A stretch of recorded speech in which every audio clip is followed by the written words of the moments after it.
Nga, marami daw nanonood sa vlog na ginawa ni Daddy Frankie. Kilala niyo po si Daddy Frankie? Ni Daddy Frankie, talaga. Nagano na kayo ni Daddy Frankie? Bilag ako nun eh. Bilag ka. Si Daddy Frankie. Nakita ko sa YouTube. Si Daddy Frankie. Kumusta? Kaso nga lang, hindi siya bumalik yung kanto kasi nga, ewan ko. Bakit kaya? Di ka binalikan? Gusto ko nga bumalik kasi hindi na bumalik eh. Kala ko nga papacheck up. Ito, sige. Manawagan kay Daddy Frankie. Sige, tay. Pwede po yan dyan. Manawagan kay Daddy Frankie. Si Daddy Frankie po kung nanonood ka, Daddy Frankie, sana po mapakinggan yung May tubig tayo. Sa'yo na to, tay. Hindi. Sige na, idagdag mo na to. Sasabihin ko sana yung Ako yung dati niyong plinag. So sana makapagpa-check up sa hospital kahit dyan lang sa Emerald Trias, libre naman yun. Kasi minsan nahihirapan ako huminga gano'n. Kung sa gamot naman, kahit na yung bila na lang ako ng herbal. Kasi sanay na ako sa herbal, medyo gumaganda yung pagkaramdam ko. Ang panawagan ko lang po yung kay Daddy Frankie, kung sino po yung tutulong sa akin, maraming salamat po. Kahit sino po mga vlogger, maraming salamat sa inyo kung ako itutulungan nyo para naman po malaman ko kung anong karamdaman ko. Kasi minsan nahirapan po akong huminga. Minsan pag matutulog na ako, parang kinakapos ako ng hininga. Biglang parang hindi ako nakakahinga ganun, kaya nga gusto ko magpa-check up. Gusto ko sana pagpa-check up dun sa Emerald Trias kasi wala naman akong kasama. Kung ako'y pupunta doon, mahihirapan din po ako. Kung sino po gusto tumulong sa akin, maraming salamat po. Bahala na po sa inyong Panginoong Diyos. Nandito po si Mr. DJ Choi. Siya lang po yung naglakas loob para manawagan po ako sa mga vlogger, sa mga dati nag-vlog sa akin. Sana po matulungan nyo rin ako na ako ay makapagpag-check up. Oo, tay.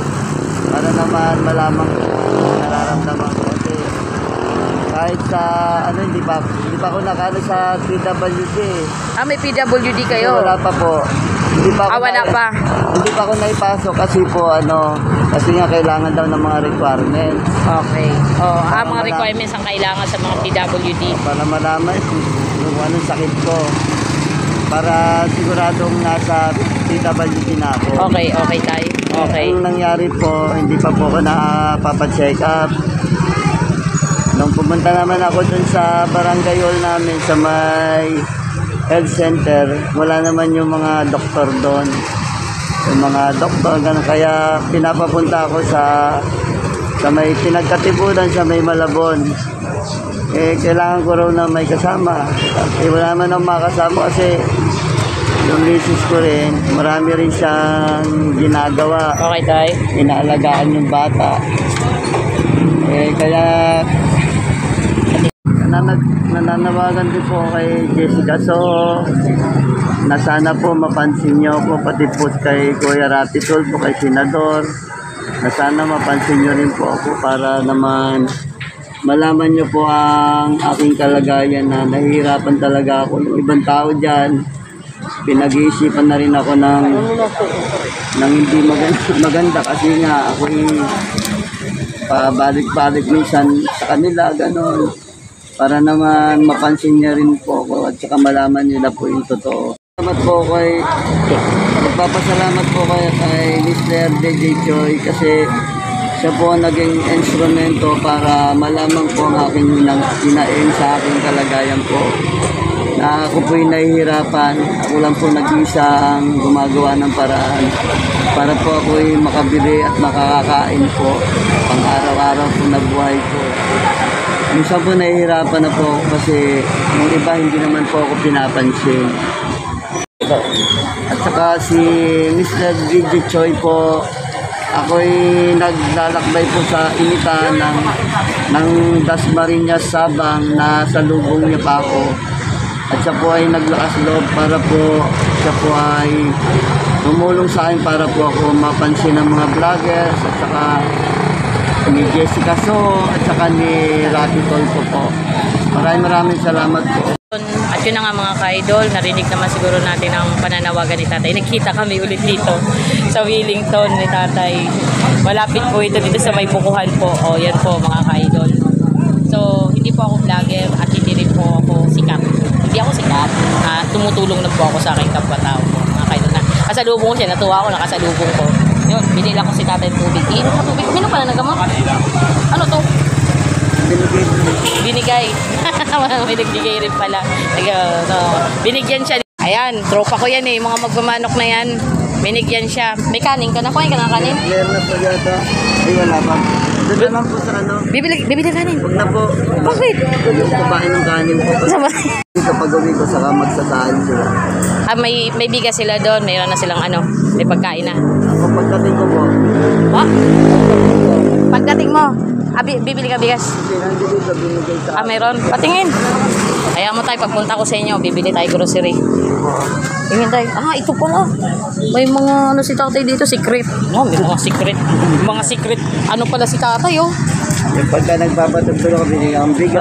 Tama yan, tay. Biscuit. Oo, tay. Ay siya, tay.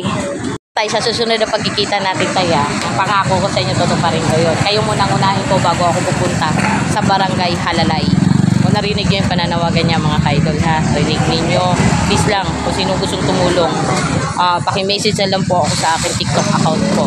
Opo.